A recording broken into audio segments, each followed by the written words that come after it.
I need to get back to Chris Bowen, the Energy Minister. This is a man, I've said it before, who cannot hear the truth, even when it's told to him by the man he invited, the truth that might contradict his big green dream. You listen to this. Can the Minister confirm that even after the Prime Minister's personal intervention to fix the mess of Labor's new family car and ute tax, families buying one of Australia's most popular vehicles, the Toyota Land Cruiser, will still be facing a tax, making it more than $10,000 more expensive than it is today? The Chief Executive of Toyota just was at a press conference with me and the Minister for Transport, explicitly disagreeing with the premise just put by the Honourable Member for New England. Well, actually, the Toyota boss did not disagree, really. He actually said, standing right next to Bowen, that it would be difficult under Bowen's plans to have cars as cheap and useful as the petrol ones he sells today. Just hear it again. That does leave a challenge, a significant challenge. Will be difficult. The technology is yet to actually be at an affordable price, also providing fit for purpose at this very second. Joining me is National Senator Matt Canavan, the former Resources Minister and our Tuesday regular. Matt, what's happened to your head? The question time must have been a bit unruly today. It's a blood sport down here. Touch footy this morning, had a bit of a run-of-the-mill head clash, and well, we haven't seen this much blood in the party room since Malcolm Turnbull left this building, but I'm still fighting fit and ready to go, ready to get stuck in. Who's the villain? I'll out him, Graham Perrott from the Labor Party, mate. He plays it pretty hard on the touch field. Graham Perrott. Anyway, wasn't really a headbutt. It was just a clash of heads, and these things happen. We'll get back on the footy field next time. I'll get him back next time. No, well, the answer there is you should see the other guy.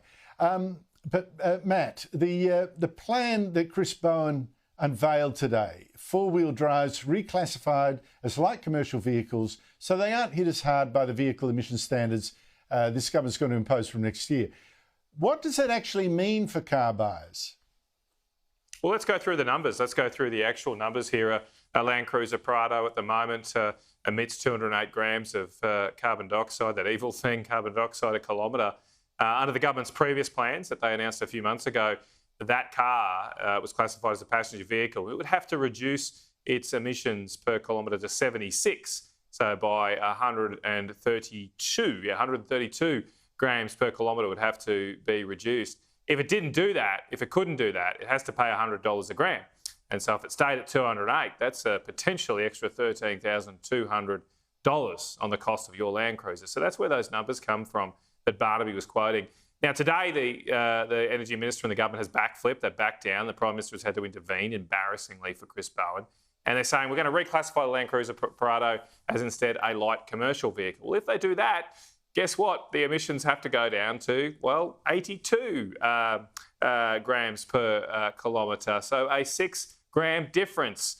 And at $100 a gram, that's a saving of $600 for you and your family. Won't you be so thankful to Chris? Now, it is true, Chris also announced today a number of other very detailed changes, that he's going to change something technical called the breakpoint in the formula. He's possibly going to make it a bit slower at the start, but a bit more steeper at the end, still potentially getting those reductions I went through. But he hasn't released any of the detail. So once again, this government, they've done everything in secret. They haven't taken you, the taxpayer, into their confidence. They've tried to negotiate these backroom deals here with the motoring companies. They've obviously been forced out like hostages to the press today to try and announce this deal. But we still don't have all the details on this. And it's completely, the government is treating the people with contempt. And we deserve to know what is in this deal, what are the details, release them ASAP.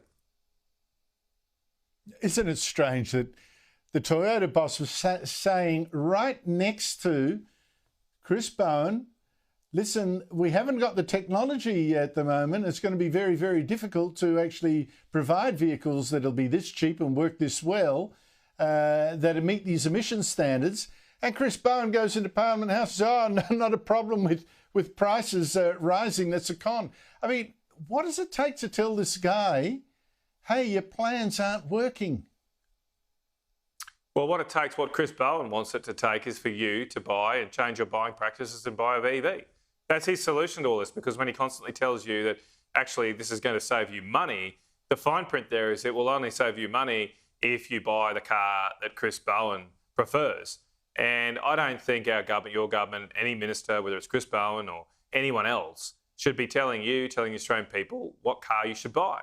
It should be a free choice for all Australians. If you want to buy an electric car, good luck to you.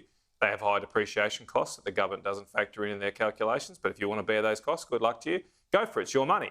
But if you want to buy, and you sometimes, in fact, need to buy a petrol car, a diesel car, to do your job, to go about your livelihood, to take around a big family, you should not face punishing taxes from the government that seek to force you, to punish you for exercising your free will and your free decision in what was previously a free country. And that's why people are arcing up about this. Let alone drive on that wild... intervened. But let alone the freedom to drive in this wide brown land, something that's going to be very difficult in your electric car. Matt Canavan, thank you so much.